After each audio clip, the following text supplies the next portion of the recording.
શ્રી જ્ઞાનીબેન ઠાકોર. માનનીય અધ્યક્ષ શ્રી, કચ્છ અને ભાવનગર જિલ્લામાં કેટલા કેફી પદાર્થો પકડાયા છેલ્લા 2 વર્ષમાં?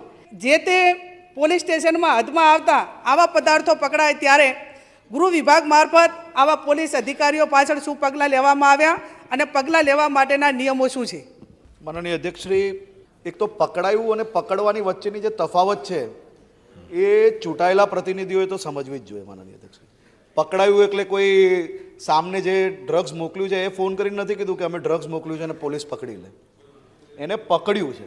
મારે માત્ર એટલું જણાવવું છે કે ડ્રગ્સનો વિષય એ રાજનીતિક વિષય નથી. ડ્રગ્સનો વિષય એ આપણા યુવાધનોને બરબાદ કરતો વિષય છે. દુનિયાના વેસ્ટર્ન કન્ટ્રીઝની અંદર માનનીય અધ્યક્ષશ્રી, ડ્રગ્સ એક ફેશન સ્ટેટમેન્ટ બની ગયું છે. યુવાનો એના ફેશન સ્ટેટમેન્ટની અંદર માનનીય અધ્યક્ષશ્રી લોકોથી પ્રેરાઈને, વિડીયો જોઈને, સોશિયલ મીડિયાના કારણે ડ્રગ્સ લેવા માને છે. આજે ગુજરાત અને આપણું દેશ આમાં ખૂબ સુરક્ષિત છે. અદાની પોર્ટ પરથી ડ્રગ્સ પકડનાર તમામ અધિકારીઓને બી તો અભિનંદન આપો કે કેવ મહેનત કરીને તમને આ જ પોર્ટ કેમ દેખાયું? તમને તમારી અલાયન્સમાં બંગાળ સરકાર ચાલતી હોય ત્યાંના પોર્ટ પર જઈને ગુજરાત એટીએસે ડ્રગ્સ પકડી આવ્યું તો એ કેમ યાદ નથી આવતું?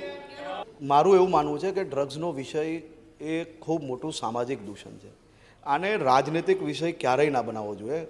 ગુજરાત સરકારે આદરણીય મુખ્યમંત્રી શ્રી ભૂપેન્દ્રભાઈ પટેલના માર્ગદર્શનમાં છેલ્લા 2 વર્ષમાં રેકોર્ડ બ્રેક ડ્રગ્સ પકડ્યું છે. અને એ પકડેલા ડ્રગ્સને આપણે પકડેલું જ ગણાવવું પડે. પકડાયું અને પકડેલાની વચ્ચેની જો તફાવત સમજી જઈએ તો આ પ્રશ્ન ન રહે. અને હું આપને માનનીય જ્ઞાનીબેન ઠાકોર.